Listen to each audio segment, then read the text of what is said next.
Liberals, leftists, Democrats, wake up. You've screwed the pooch. I'm Kevin Jackson. I'm here to tell you how bad things have gotten for the Democratic Party. Now, keep in mind, I don't care.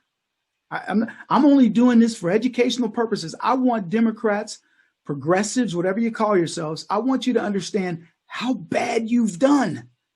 Now, I've already predicted, and I did a video earlier about why Donald Trump will win the presidency, and there's nothing you can do about it. But I want to just give you a little bit more context around this because maybe it'll help you in the future.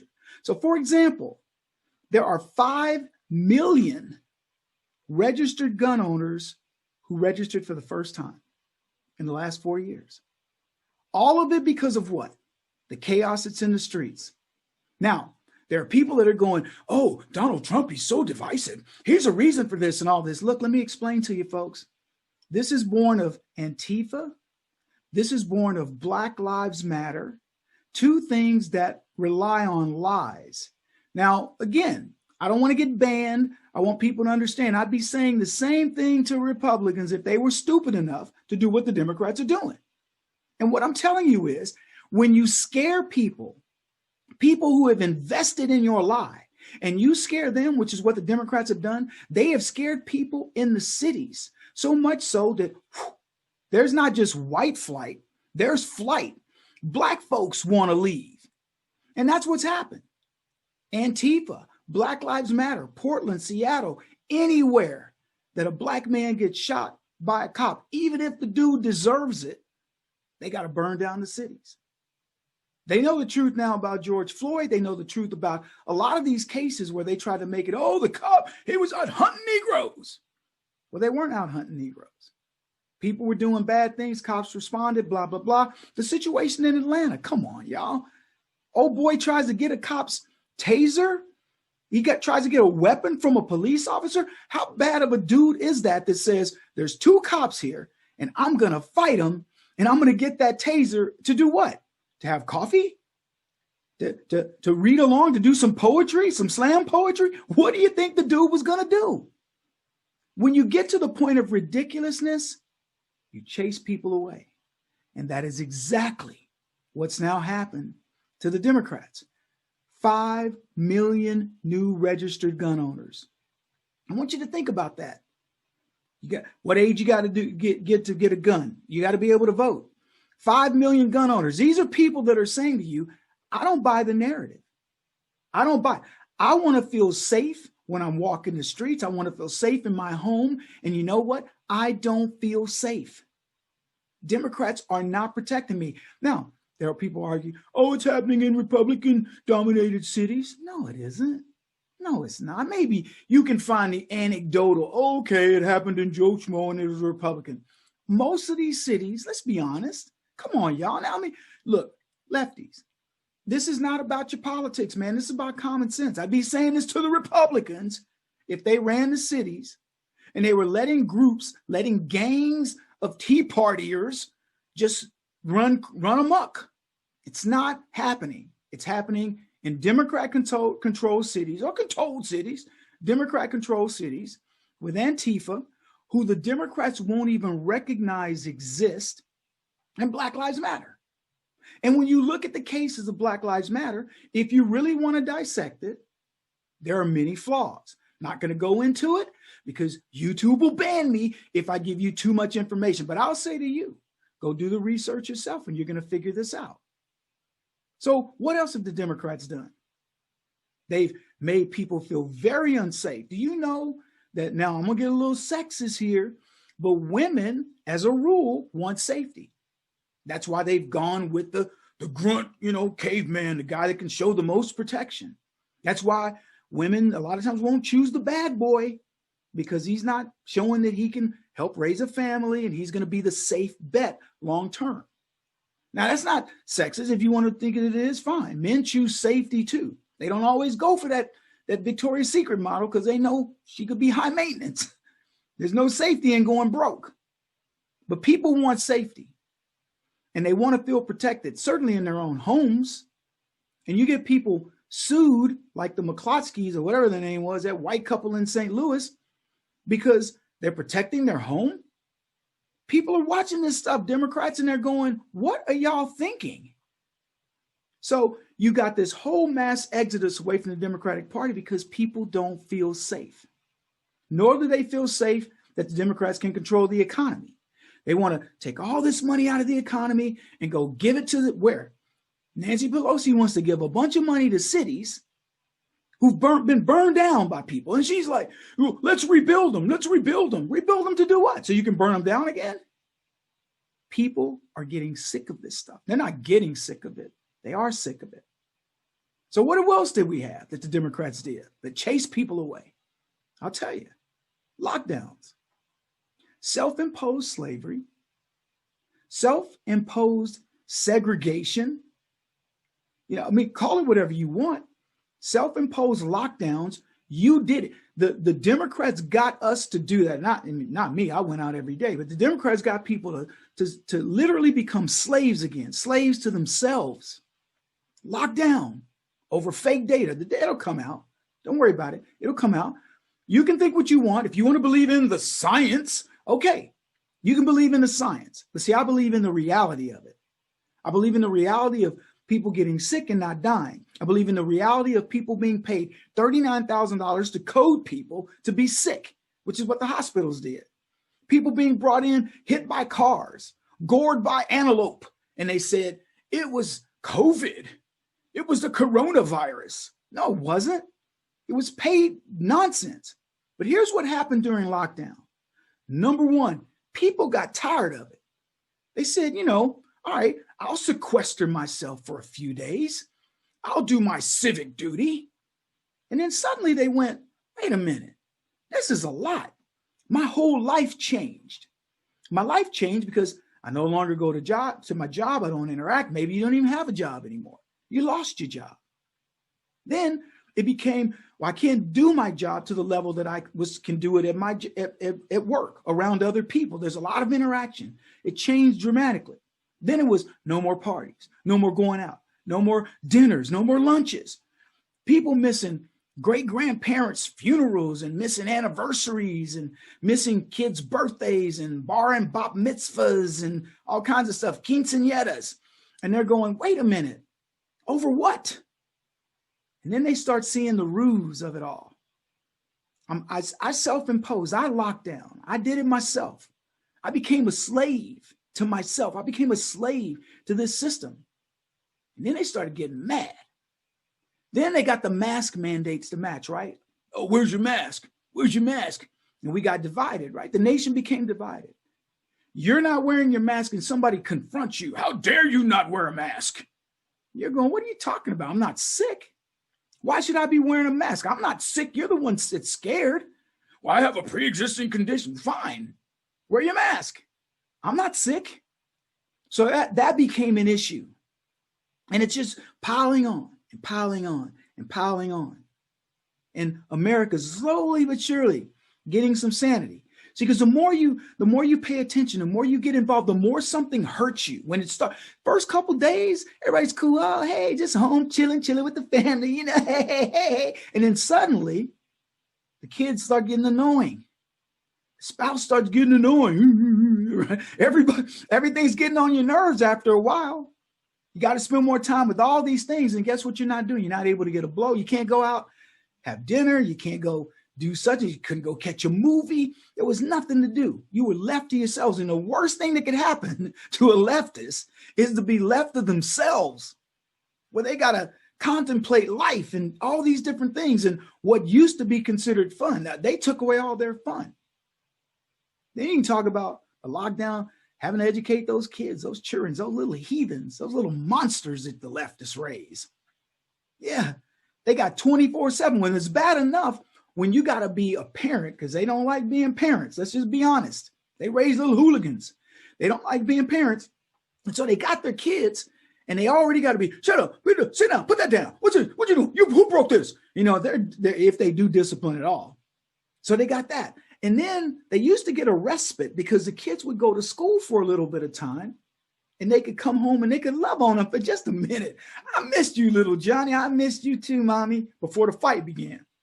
Because it's going to begin. Little Johnny ain't doing his homework. He got in trouble in school for whatever, taking pictures of girls' booties. Who knows? But he gets in trouble. And now it's 24/7. No reprieve, nothing. I think the divorce rate went up during this time. The suicide rate went up. Depression went up.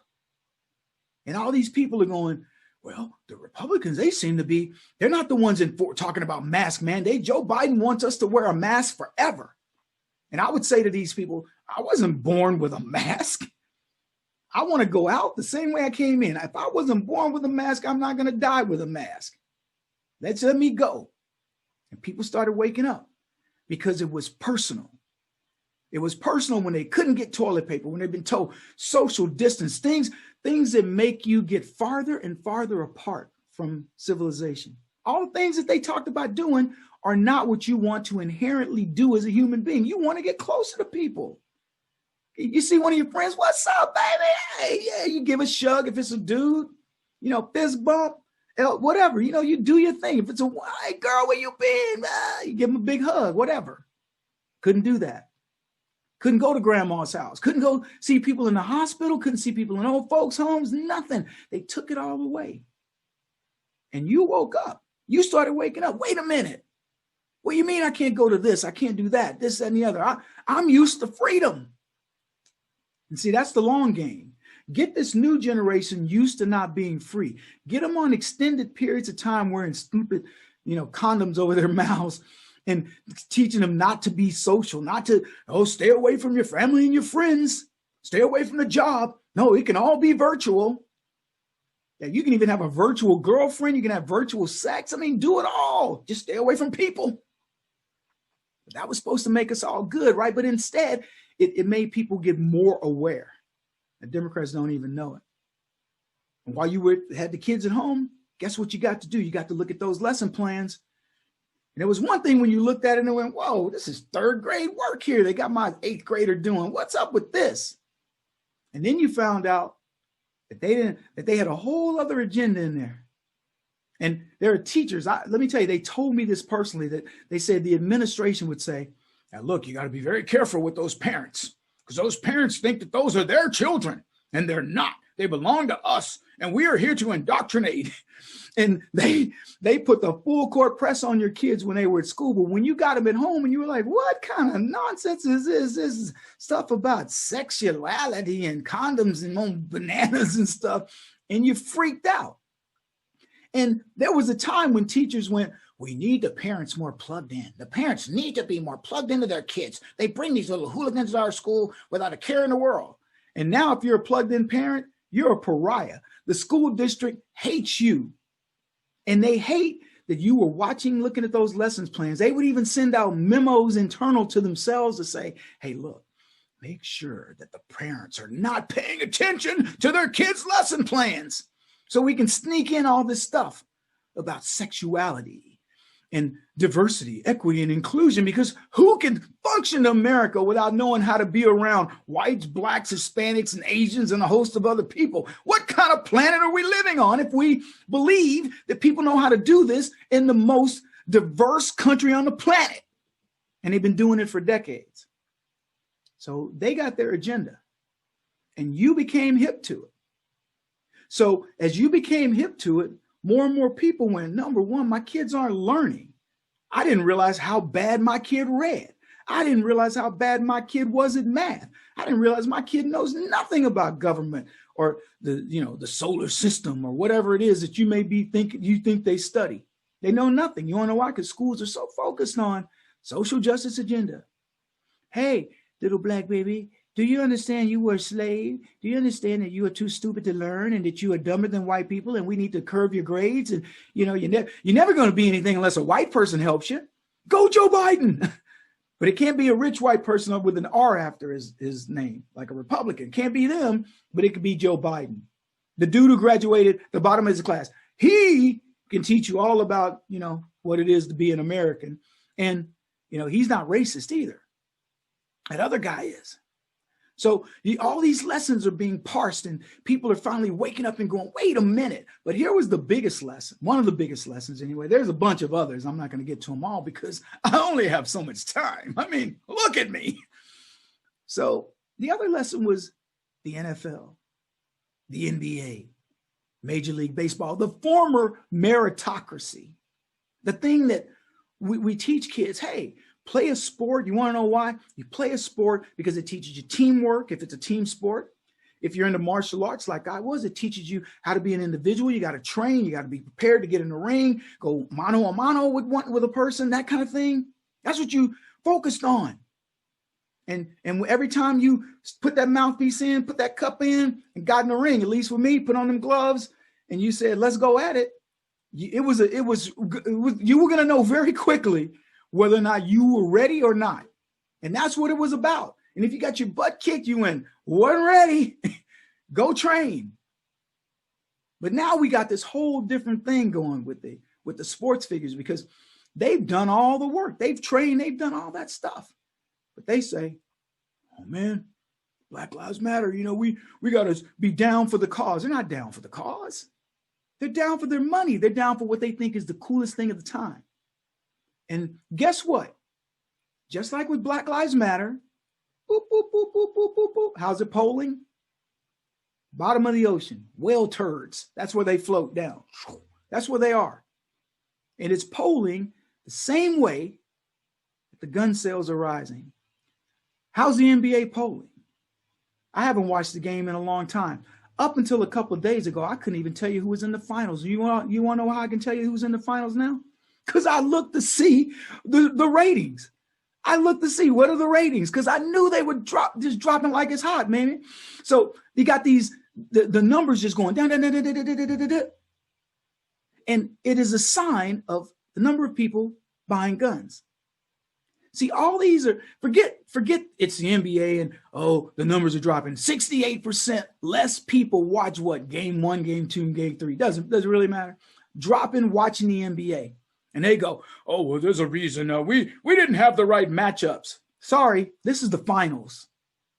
This is Lakers versus the Celtics, right? This is Philadelphia versus Boston. I don't know, whomever. It's good teams. It's supposed to be the best. And they're getting watched. Not now, not anymore. But it's not the metaphor of the game. It's the metaphor of what the game became. The game became a bunch of social justice warrior, black multimillionaires, guys who when cops stop them, take selfies and ask for autographs, wanting you to believe that they really care about Black lives, that the cause of justice was being served when they put all that stuff on their jerseys. 350 NBA players and 300 of them put some sort of a thing on their jersey. 50 players said, no, I want no part of it. And a lot of black players, obviously. And what's happened to the league? The league is going downhill. Adam Silver now is saying, hey, look, maybe we won't do this next year. Smart move, dude. Roger Goodell, you listening? So what you're witnessing is this mass migration, folks. This mass migration of Democrats getting re-woke. See, the woke generation is about to get re-woke because they're finally figuring out that there's no sanity in the way that they're thinking. There's no statistics that support anything that they think. And no matter what it is, whether it's the number of parents who are now deciding they're going to homeschool, whether it's the number of people buying guns, whether it's the number of people watching the MLB, the NFL, the NBA, NASCAR, whatever, down, down, down, down, down, gun sales up, up, up, up, up. And all those bode to what's going on in the nation. How people are finally starting to wake up to say, you know what? I'm done with Black America. I'm done with LGBT America. I'm done with female America. I'm done with Muslim America. I'm for America. That's it. You want to be a part of this country? Be a part. Now, I said in a video I made about Donald Trump where I guaranteed that he would be reelected, I gave you lots of statistics. I didn't talk about the guns. I didn't talk about some of this other stuff. And I'm not here to, I mean, I'm reinforcing, yes, Donald Trump will definitely win the presidency again. But the real issue here is the signs that are happening all around you that you need to pay attention to. Because people are very concerned about what happened with this. Forget it. These are the real signs. 5 million people bought guns for the first time. That's a voting block, folks. Many people in every walk of life, whether it's blacks, LGBT, women, Muslims, Latinos, all of them, they all said, you know what? Whatever I left, whatever thing that I believe is my special interest, it does not supersede me being an American. Conservatives like myself, and I think of myself as a pragmatist because I honestly don't think of myself partisan, but I don't look at LGBT for sexuality. I look at them as human beings. I find it incredible that somebody wants to just be measured by the way that they have sex or who their partners are. I find it very insulting to them. It would be like me measuring myself saying, well, you know, black people are, blah, blah. I'm a human being first. Blackness is, you know, I'm proud of it. I know a lot more history than the average black person, but it is not the sum of me. And so when people are starting to wake up and say, you know what? You're not going to white guilt me. You're not going to white privilege me. You're not going to make me feel little as a black person by talking about civil rights and the slavery, you know, and on and on. You're not going to pigeonhole me as a Mexican because of some wall that Donald Trump wants to build. You're not going to pigeonhole me as a woman because of reproductive nonsense. I'm woke. I'm waking up, and I'm understanding that there are people who are doing what they can to destroy this country. Not because they love. They're showing you exactly the opposite of love. And that is why 5 million people bought guns for the first time. I'm out.